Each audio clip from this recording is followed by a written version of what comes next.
Welcome to San Francisco. Today we're breaking down all the ways you can get around the city using public transportation. San Francisco has a lot to offer, so let's jump in and make getting around easy.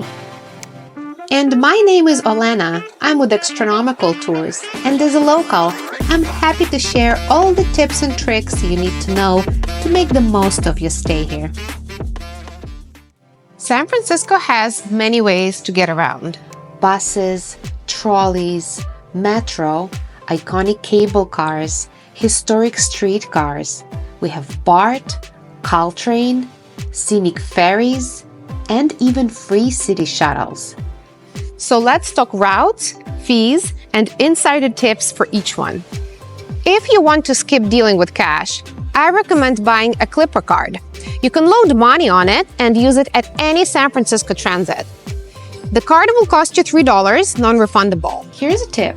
You can actually add this Clipper card to your Apple Wallet for quick, contactless payment. You can buy this card online, at transit stations, and even at Walgreens. And for visitors, you have an option to skip the Clipper card altogether and just download the Muni mobile app to buy unlimited ride passes for 1 day, 3 days, or 7 days. This way, you'll only need to show the QR code on your phone when boarding.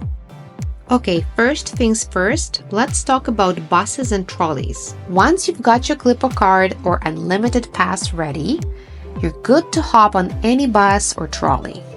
Your fare is valid for 90 minutes, so you can switch between buses and trolleys without paying again. Now, if you're paying cash, heads up, you'll need exact change because those machines don't give you any back. And for real-time arrival information, the Muni mobile app is pretty helpful, and Google Maps is usually pretty reliable too. When using Clipper, remember to tap your card against the reader on the bus. You'll hear a beep and see a green light saying OK, meaning the fare is accepted. Now, let's talk about the Metro. San Francisco Metro has 6 lines, J, K, L, M, N, and T, that run both underground and at street level, which makes it pretty easy to reach all popular neighborhoods and attractions. Fares are the same as buses, so it's $3 if you pay cash and $2.50 when using Clipper.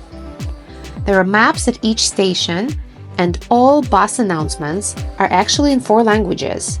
It's English, Spanish, Cantonese, and Tagalog. While the San Francisco Metro network isn't huge, it's not like New York City or anything, it's still a convenient way to explore the city.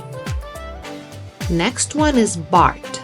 BART, or Bay Area Rapid Transit, connects San Francisco with nearby cities and airports. Some BART stations in San Francisco share entrances with the Metro, so make sure to follow the signs, as it can get a little confusing at first.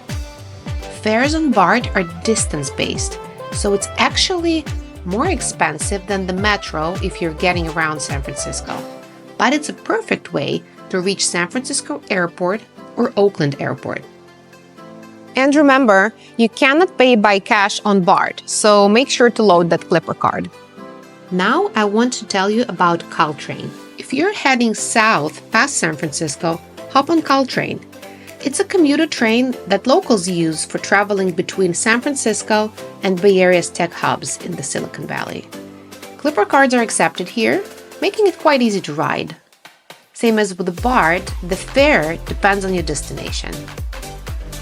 There is only one Caltrain station in San Francisco, and unless you have to go to the South Bay, I would avoid it.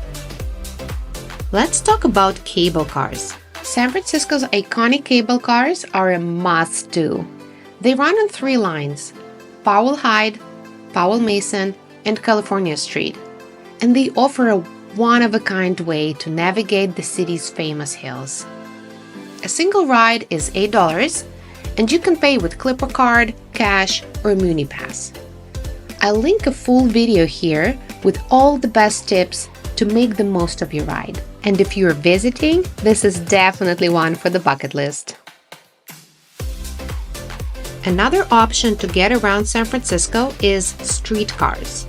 The F Market line features vintage streetcars running from the Castro district along Market Street to Fisherman's Wharf. Standard Muni fares apply, and yes, they accept Clipper cards too. These historic streetcars are like a moving museum, and they have a cool backstory.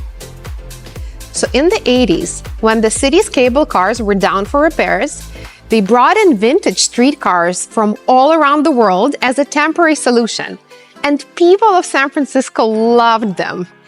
The response was so big that by 1995, they made the F Market line permanent. And now let me tell you a little bit about ferries. Ferries run between San Francisco and places like Sausalito, Tiburon, and Oakland, and they offer amazing views along the way. Oh, by the way, if you're interested in learning how to reach more woods using ferry and bus, check out this video next. Fares usually range from $5 to $13 depending on the route. And yes, you can use a Clipper card or grab a one-way ticket at the terminal. Oh, and make sure to bring some layers. It can get very windy on the bay. Here's a bonus option for you, the Presidio Shuttle. It offers free rides from downtown San Francisco to the Presidio every day from 6 a.m. to 7 p.m. So if you're headed to the Tunnel Tops Park or Walt Disney Museum, or just want to do a Sunday picnic in Presidio, this shuttle gets you there free and easy. I'll link the route in the description. In addition to all of these transportation options, you can also grab a bike share, take a ride share like Uber or Lyft, order a taxi, or even hop in a self-driving Waymo car. It's available since 2024. And keep in mind, San Francisco is very walkable. The one thing I would not recommend is driving. It's tough to find parking and it can get expensive. And what is your favorite way to explore San Francisco? Please tell me. Please drop a comment below. That's it for today's video. Don't forget to like and subscribe to this channel for more travel tips. And see you in the next video.